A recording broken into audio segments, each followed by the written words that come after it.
గుంటూరు జిల్లా పత్తిపాడులో అగ్ని ప్రమాదం జరిగింది. వెంకటరెడ్డి జిల్లా పరిషత్ స్కూల్లో కూడా ఒక్కసారిగా కూడా మంటలు చెలరేగాయి. పాఠశాల భవనంలో కూడా 2 గదులు కూడా పూర్తిగా దగ్ధమవుతూ ఉన్న దృశ్యాలను మనం చూస్తూ ఉన్నాము.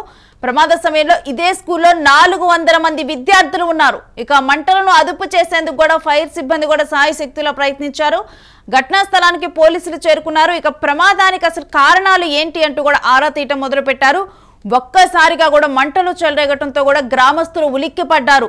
ఇక స్కూల్లోని పిల్లలందరినీ బయటకు తీసుకొని వెళ్లారు ఉపాధ్యాయులు. పిల్లలు భయభ్రాంతులకు గురయ్యారు. తాము రోజు చదువుకునేటువంటి స్కూల్లో వాళ్ళు తరగతి గదుల్లో కూడా ఈ విధంగా మంటలు చెలరేగటంతో కూడా భయభ్రాంతులకు గురయ్యారు. మరొక వైపు 400 మంది విద్యార్థులు ఉన్నారు. కానీ ప్రాణ నష్టం తప్పడంతో కూడా తల్లిదండ్రులు కూడా ఊపిరి పీల్చుకున్నారు. ఇక ఉపాధ్యాయులు త్వరగా అలర్ట్ కావడంతోనే పెను ప్రమాదం తప్పిందని చూడాలి. ఎందుకంటే స్కూల్ గదులు కూడా 2 స్కూల్ గదులే అవ్వటంతో కూడా తొందరగా కూడా అగ్ని ప్రమాదం జరిగిందని తెలుసుకోవటం, ఉన్నటువంటి విద్యార్థులందరినీ కూడా బయటకు పంపించే ప్రయత్నం కొనసాగినట్లుగా తెలుస్తుంది. ప్రస్తుతం అయితే గ్రామస్తులు కూడా ఇంకా అదే స్కూల్ దగ్గర గుమిగూడారు.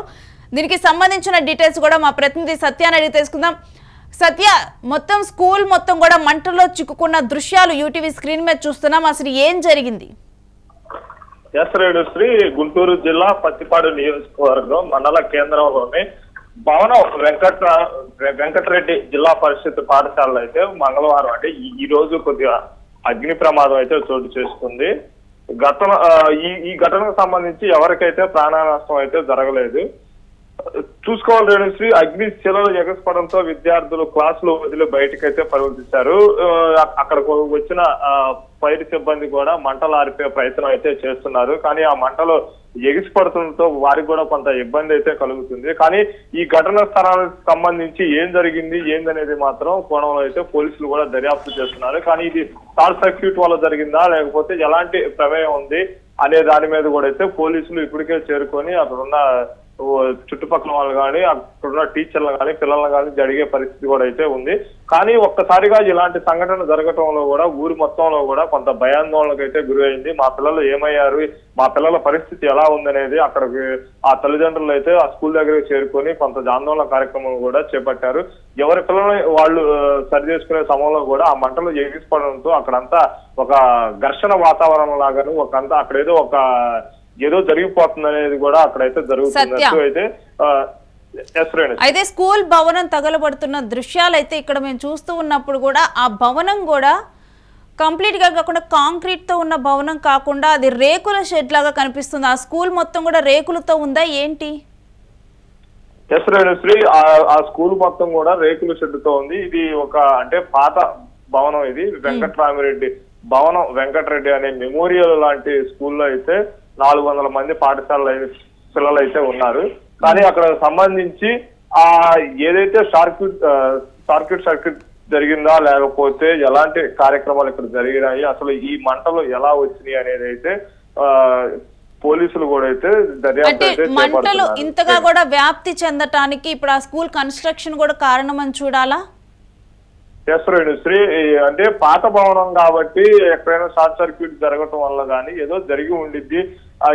ఇదంతా కూలిపోయే స్టేజ్ లో ఉంది. కానీ ఇది 400 మంది పిల్లలు ఉన్నారు. మేము ప్రభుత్వానికి ఎన్ని విన్నపాలు చేసుకున్నా కానీ విద్యార్థులు తల్లిదండ్రులు కూడా అక్కడైతే చెబుతున్నారు, మేము ఎన్నిసార్లు ప్రభుత్వానికి అనేక దరఖాస్తులు పెట్టినా కానీ ఎవరూ స్పందించలేదు. ఇప్పటికైనా సరే ఇలాంటి రేకుల షెడ్లు కాకుండా మా పిల్లలకి కొత్త భవనాలు మంజూరు చేయాలని కూడా అక్కడైతే తల్లిదండ్రులు అయితే చెబుతున్నారు. రేణుశ్రీ, సత్య, ఇక్కడ ఈ సమస్య చాలా హైలైట్ గా కనిపిస్తూ ఉంది. ఎందుకంటే ఒకవైపు స్కూళ్ళన్నీ కూడా చాలా అడ్వాన్స్డ్ గా ఉండాలి, ముఖ్యంగా కూడా గవర్నమెంట్ స్కూళ్ళు అడ్వాన్స్డ్ గా ఉండాలని చెప్పి కూడా అక్కడ కూడా మనకి ప్రైవేట్ స్కూల్లో ఏదైతే టెక్నాలజీ అవైలబుల్ గా ఉంటుందో ఇలాంటివన్నీ కూడా తీసుకొని వస్తున్నారు. కానీ ఇంకా కూడా వీళ్ళు ఒక రేకుల షెడ్ లో చదువుకోవటము ఎందుకు ఇప్పటి వరకు కూడా ఈ స్కూల్ భవనం గురించి అక్కడ ఉన్నటువంటి అధికారులు ఎప్పుడు కూడా దృష్టి సారించలేదా ఏంటి?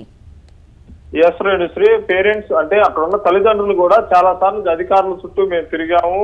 అక్కడ ఉన్న డిఈఓకి వారికి కలెక్టర్ గారికి కూడా అనేకమైన సందర్భాల్లో మేము ఫిర్యాదుల్లో కూడా స్పందన కార్యక్రమాల లాంటి ఫిర్యాదుల్లో కూడా మేము అందజేసాం. కానీ ఎవరో వచ్చి ఇక్కడ పట్టించుకోలేదు. ఏదైనా సంఘటన జరిగినప్పుడు మాత్రమే తూతూ మంత్రంగా అయితే వస్తారని విద్యార్థులు కూడా అయితే కొంత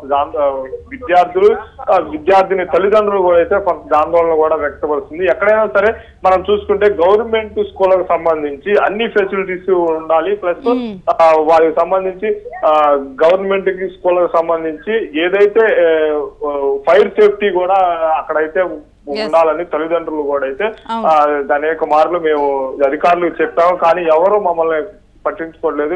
ఇలాంటి సంఘటన జరిగి ఏదైనా జరగరాని పరిస్థితుల్లో మా పిల్లలకి ఏమైనా అయితే ఎవరు మాకు రెస్పాన్సిబిలిటీ అని కూడా తల్లిదండ్రులు అయితే అక్కడైతే స్కూల్ దగ్గర వాపోతున్నారు.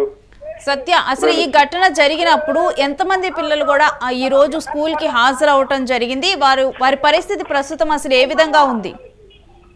రేణుశ్రీ, ఇప్పుడు ప్రజెంట్ అయితే ఇవాళ స్కూల్ కి సుమారు అక్కడ పిల్లల విద్యార్థులు అయితే 400 మంది ఉంటారు. కానీ ఈ రోజు స్కూల్ కు మాత్రం ఒక 250 మంది 300 మందికి పిల్లలు అయితే ఈ రోజు స్కూల్ కి అయితే హాజరయ్యారు.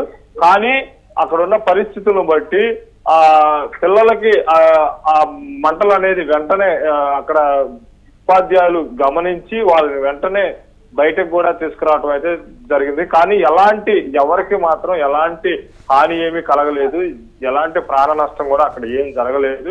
అది మాత్రం మనం చెప్పుకోవచ్చు. కానీ పిల్లలకు మాత్రం ఎక్కడ ఏం జరగలేదు. కానీ ఇలాంటి పరిస్థితుల్లో ఏదైనా జరగరాని పరిస్థితి జరిగితే ఎవరు రెస్పాన్సిబిలిటీ, ఎవరు దీనికి బాధ్యులుగా ఉంటారని కూడా విద్యార్థిని తల్లిదండ్రులు అయితే అక్కడికి వచ్చిన ఫైర్ సిబ్బందిని కానీ అక్కడికి వచ్చిన అధికారులు కానీ పోలీసులు కానీ వారిని అయితే జరగడం అయితే జరుగుతుంది.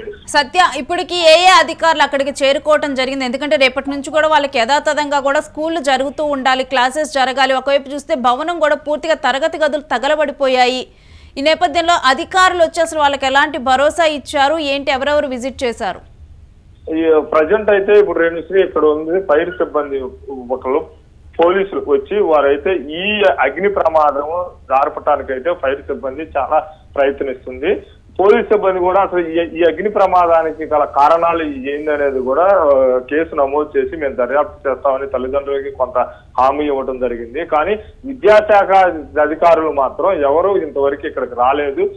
కానీ వాళ్ళు ఫోనుల్లో మాట్లాడి అక్కడ పరిస్థితిని అక్కడ ఉన్న హెడ్ మాస్టర్ కి అక్కడ ఉన్న పరిస్థితి ఎలా ఉంది ఏందనేది మాత్రం ఫోనుల్లోనే వారు సంప్రదిస్తున్నారని తల్లిదండ్రులు కూడా కొంత ఆవేదన కూడా వ్యక్తపరుస్తున్నారు. Right, thanks for the details Satya. ఇక గుంటూరు జిల్లా పత్తిపాడులో జరిగినటువంటి అగ్ని ప్రమాద దృశ్యాలను కూడా వెంకటరెడ్డి జిల్లా పరిషత్ స్కూల్లో కూడా ఈ విధంగా కూడా మంటలు చెలరేగాయి. పూర్తిగా కూడా వాళ్ళు చదువుకునేటువంటి తరగతి గదులు కూడా మంటల్లో కాలిపోతూ ఉన్న దృశ్యాలను మనం చూస్తున్నాం. బీవీఆర్ జిల్లా పరిషత్ ఉన్నత పాఠశాల ప్రత్తిపాడులో జరిగినటువంటి ఈ ఘటనలో ఒకవైపు ఫైర్ ఇంజిన్ సహాయంతో కూడా ఆ మంటలను అదుపులోకి అయితే తీసుకొని వచ్చారు. కానీ తరగతి గదులు మాత్రం పూర్తిగా కూడా తగలబడ్డాయి. అయితే దీనికి అగ్నికి ఆహుతి తోడన్నట్లుగా కూడా ఇప్పుడు మనం చూస్తూ ఉన్నాము. ఇక్కడ ఉన్నటువంటి విజువల్స్లో కూడా ఈ విద్యార్థులు చదువుకునేటువంటి భవనం పూర్తిగా కూడా హైలైట్గా నిలుస్తుందనే చెప్పాలి. ఎందుకంటే ఒకవైపు అడ్వాన్స్డ్గా ఉన్న స్కూల్స్ అన్నీ కూడా పిల్లలకి మౌలిక సదుపాయాలు ఇవన్నీ కూడా కల్పిస్తూ ఉన్నటువంటి మరి విద్యకు పెద్దపీట వేస్తున్నాము అని కూడా చెబుతూ ఉన్నారు. అలాంటిది వీళ్ళు చదువుకునేటువంటి పాఠశాల ఒక కాంక్రీట్ భవనం కాకుండా అది మొత్తం కూడా రేకుల షెడ్తో కూడా రేకులతో నిర్మించినటువంటి భవనం కావడంతో కూడా మంటలు త్వరితగతిని కూడా వ్యాపించడానికి ఒక కారణమైంది. ఒకవేళ కనుక అదే సమయంలో విద్యార్థినులు కనుక ఎవరైనా లోపల చిక్కుకొని ఉంటే వారి పరిస్థితి ఏంటి? ఎందుకంటే ఇదే స్కూల్లో సరే తక్కువ మంది విద్యార్థులు ఉండటం వల్ల వాళ్ళకి ఎక్కువ సదుపాయాలు రాలేదా అంటే వాళ్ళు అక్కడ 400 నుంచి 500 మంది విద్యార్థులు కూడా అక్కడ చదువుకుంటున్నట్లుగా తెలుస్తూ ఉంది. సో మరి ఇంకా కూడా అక్కడికి విద్యాశాఖకు సంబంధించినటువంటి అధికారులు ఎవరు కూడా చేరుకోలేదని కూడా తెలుస్తూ ఉంది. మరొక వైపు వాళ్ళకి రేపటి నుంచి కూడా యథాతథంగా మరి స్కూళ్ళు కూడా జరగవలసిన పరిస్థితి. మరి ఇటువంటి సమయంలో అధికారులు అక్కడికి చేరుకొని ఆ విద్యార్థులకు కానీ భరోసా కల్పించాల్సిన అవసరం ఉంది. వాళ్ళకి సదుపాయం మరే ఇతర భవనంలోనైనా కానీ వారికి ఏర్పాట్లు చేస్తారా ఏంటి అనేది కూడా పరిశీలించాల్సిన అవసరం అయితే ఈ ప్రత్తిపాడు పరిషత్ స్కూల్లో కూడా మొత్తం కూడా ఈ భవనంలో వెంకటరెడ్డి జిల్లా పరిషత్ స్కూల్లో జరిగినటువంటి మంటల ఘటనలో కూడా అధికారులు కూడా త్వరితగతిన స్పందించి దీని మీద మరి వారి పాఠశాలకు సంబంధించిన వివరాలను కూడా తెలియజేయాల్సిన అవసరం అయితే ఉంది. అంటే వాళ్ళ తరగతి గదులు ఎప్పటి నుంచి తరగతి ఏ విధంగా నిర్వహిస్తారు ఏంటి అన్న అంశాలను కూడా ఒకసారి, ఎందుకంటే గతంలో కూడా ఇదే స్కూల్ని భవనాన్ని మార్చాలి అని చెప్పి కూడా అక్కడ పేరెంట్స్ అడిగినట్లుగా కూడా వాళ్ళు చెబుతూ ఉన్నారు. సో మరి వాళ్ళకి నూతన భవనం శాంక్షన్ చేస్తారా ఏంటి అనేది కూడా తెలియాలి.